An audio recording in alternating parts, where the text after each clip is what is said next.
ድል ለሞገስ ስትሉ የነበራችሁ የሞገስ አድናቂዎች እንኳን ደስ ያላችሁ። ዛሬ ሞገስ የመጨረሻ አስቦት የማያውቀውን ሰው ሆኗል። ምክንያቱም ሞገስ ዝናን እየሸሸ ሲያሳድደው እሱም ሲሳደድ ቆይቶ ነበር። ዛሬ ግን የመጨረሻ ቻንስ ያለው ይህን ሰውዬ ማሸነፍና ማሸነፍ ብቻ ሆኖ ስለታየው ሞገስ የመጨረሻ ያለውን አማራጭ በዚህን መልኩ ድል አድርጓል። እርግጥ ሞገስ መሳሪያም ይዞ ነበር። ብዙ ከታገሉ በኋላ ጃኬቱን ሁሉ እስከ ማውለቅ ድረስ ጃኬቱ ሁሉ ተቀዶ ጥሎ ነው በዚህን መልኩ ከዝና ጋር ተናንቆ ያለው። በመሳሪያ ቢመታው እስር ቤት ስለሚገባ ሞገስ እስር ቤት በሚገባበት ጊዜ ዝና ከሉላ ጋር ስለሚሆን ይህን ፈጽሞ ሞገስ አልፈለገም። ለዚህም ግዴታ ያለው አማራጭ ጀግናና ጠንካራ መሆን ነበር። እንግዲህ ዛሬ ሞገስ ድል ተጎናጽፏል።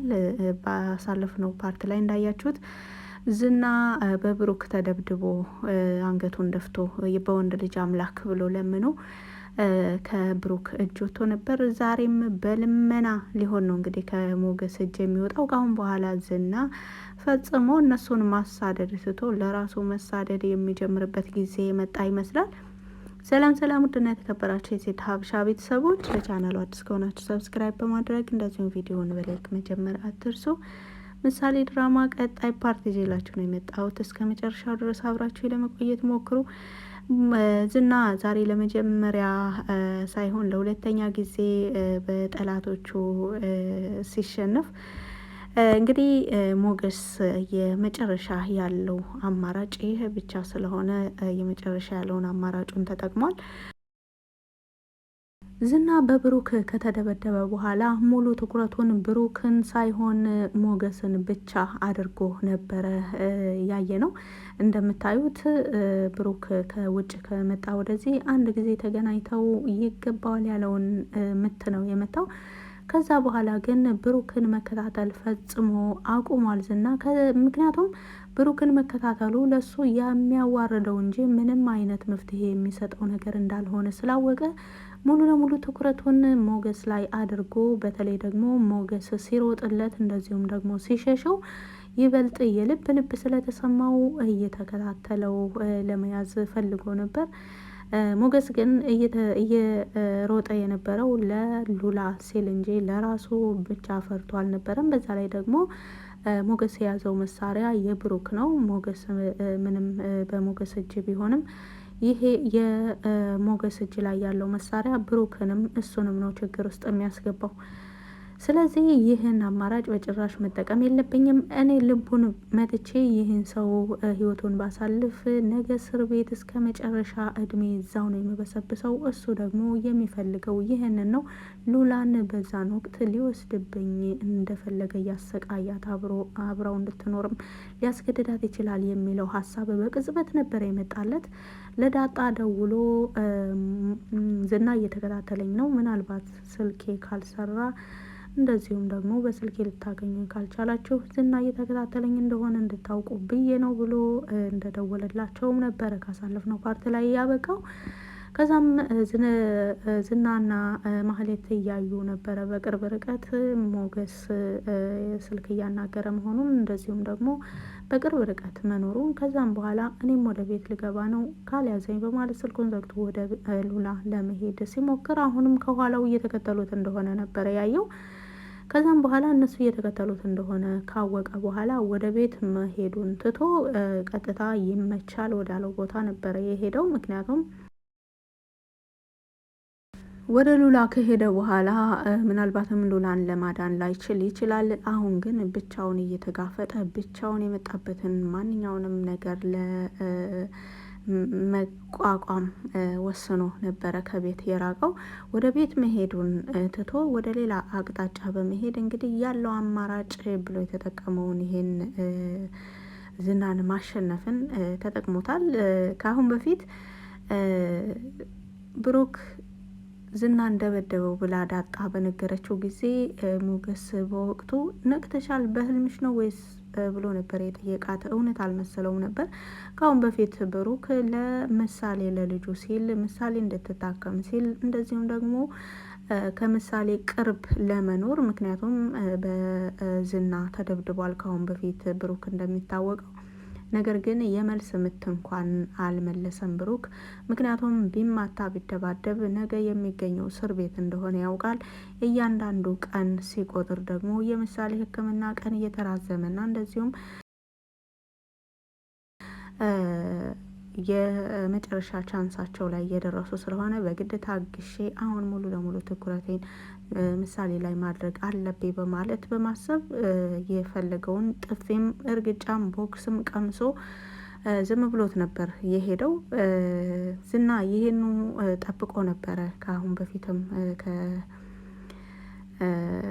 ዳጣና ከብሩክ ጋር ለመደባደብ የሞከረው። ነገር ግን ብሩክ በተቃራኒው ሌላ ሰው ሆኖ ነበር የመጣበት። ለዛም ነው አሁን ሙሉ ለሙሉ ሞገስ ላይ ትኩረቱን ሞገስ ላይ ብቻ ያደረገው። እንግዲህ ዝና በሞገስም በዚህን መልኩ ተጨንቆ ለምኖ ለሁለተኛ ጊዜ ተዋርዶ ነው የሄደው። ነገር ግን ዝና አሁንም ቢሆን ሌሎች ሰዎችን ቀጥሬ ሞገስን እንዲያስወግዱልኝ ማድረግ አለብኝ የሚለው ውሳኔውን አላቆመም። ነገር ግን ሞገስ ፈጽሞ ዝናን መፍራቱን ሙሉ ለሙሉ ሊያቆም ነው። ምክንያቱም የዝናን አቅም በዚህን መልኩ ከገመተ በኋላ ካሁን በኋላ ዝና እኔን ምንም ማድረግ እንደማይችል ገባኝ በማለት ወደ ቤት ተመልሶ ለሉላም ካሁን በኋላ በነጻነት ልንኖር ይገባል፣ አንቺም ይሄንን ከሰውየው ጋር ከዝና ጋር ያለሽን ነገር በ4 ነጥብ ጨርሰሽ ደስ የሚል ህይወት እኛም እንደሌላ ሰው ልንኖር ይገባል በማለት ነበረ። ሉላ ተጨንቃ ነበረ። ሞገስ ውጭ በነበረ ጊዜ ካሳለፍነው ፓርት ላይ እንዳያችሁት እየጨነቀኝ ነው፣ ምን ሆነህ ነው? እየጨነቀኝ ነው፣ ቶሎና ወደ ቤት በማለት ሁሉ ብትነግረውም ምን ሆነሽ ነው? የሰማሽው ነገር አለ ወይ ብሎ ስልኩን ከዘጋው በኋላ ነበረ ዝና እየተከተሉት እንደሆነ ያወቀው። እንግዲህ ሞገስ ዛሬ በጣም ደስ የሚል ነገር ነው ያደረገው። እውነት ለመናገር ሞገስ ብቻውን እየታገለ በነበረበት ጊዜ ዳጣና ብሩክ ደግሞ ሞገስ ወዳለበት አካባቢ ለመምጣት መንገድ ጀምረዋል። ምክንያቱም ሞገስ ለዳጣ በደወለ ጊዜና ዳጣ እያናገረችው በነበረ ጊዜ ከብሩክ ጋር ነበረች ዳጣ። ብሩክ ቤት ቅድስትም ምሳሌም ነበሩ። ስለዚህ ማን ነው ምንድን ነው በማለት ሲጠይቃት ባክህ ያለበትን አውቀዋል፣ እየተከታተለኝ ነው ብሎኛል፣ ስልኬ ካልሰራልሽ እሱ እየተከታተለኝ እንደነበር እንድታውቂ ብዬ ነው የደወልኩልሽም በማለት ነግሮኛል በማለት ሲነግራት ስትነግረው ዳጣ ለብሩክ ብሩክን በጣም ደነገጠ። ከዛም በኋላ የት እንዳለ ነግሮሻል ወይ በማለትም ነበረ የጠየቃት።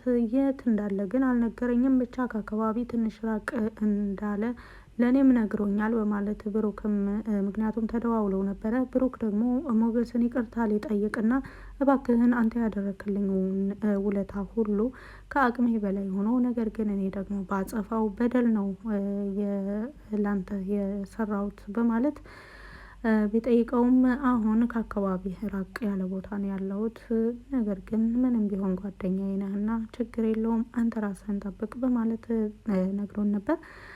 ብሩክም በምላሹ ሞገስ እየተከታተለህ እንደሆነ ሰምቻለሁ፣ አንተም ራስህን ጠብቅ በማለት ሲነግረው አይ ለአሁኑ እንኳን አያገኘኝም፣ ራቅ ወዳለ ቦታ ስለሆነ ያለሁት እኔም ውጭ ነው ያለሁት፣ ያን ያህል የሚያስጨንቅ የሚያስፈራ አካባቢ አይደለም ብሎ ነበረ የነገረው። ነገር ግን አሁን ዳጣ ስትነግረው ምንም ራቅ ያለ ቦታ ቢሄድም ዝና ተከትሎት እዛ እንደደረሰ ስትነግረው ሞገስ ችግር ውስጥ ነው ያለው በማለት ተጣድፈው ነበረ እየሄዱ ያሉት። የብሩክ ፍርሃት መሳሪያውን ተኩሶ ዝና ላይ ተኩሶ እስከ መጨረሻው እስር ቤት ሊገባ ይችላል ይሄ ልጅ የሚል ፍርሃት ነበረው። ነገር ግን ይህን ሀሳብ ቀደም ብሎ ሞገስም አስቦት ስለነበር የቻለውን ያክል ለማስፈራሪያነት ከተጠቀመው በኋላ ግን ሌላ የተሻለ አማራጭ ነው የተጠቀመው።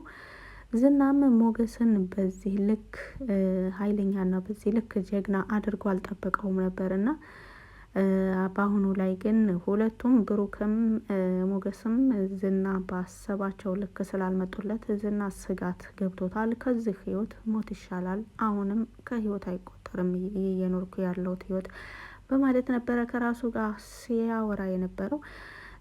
ሉላ ሞገስ በሰላም ወደ ቤት በመመለሱ በጣም ደስተኛ ናት። ውስጧ ፍርሃት እየተሰማት ጭንቀት፣ ሀሳብ እየተሰማት እንደሆነ ስትነግረው በጣም ትገርሚያለሽ ሉላዬ በማለት ነበረ ሞገስም ወደ ቤት ከተመለሰ በኋላ እየመለሰላት።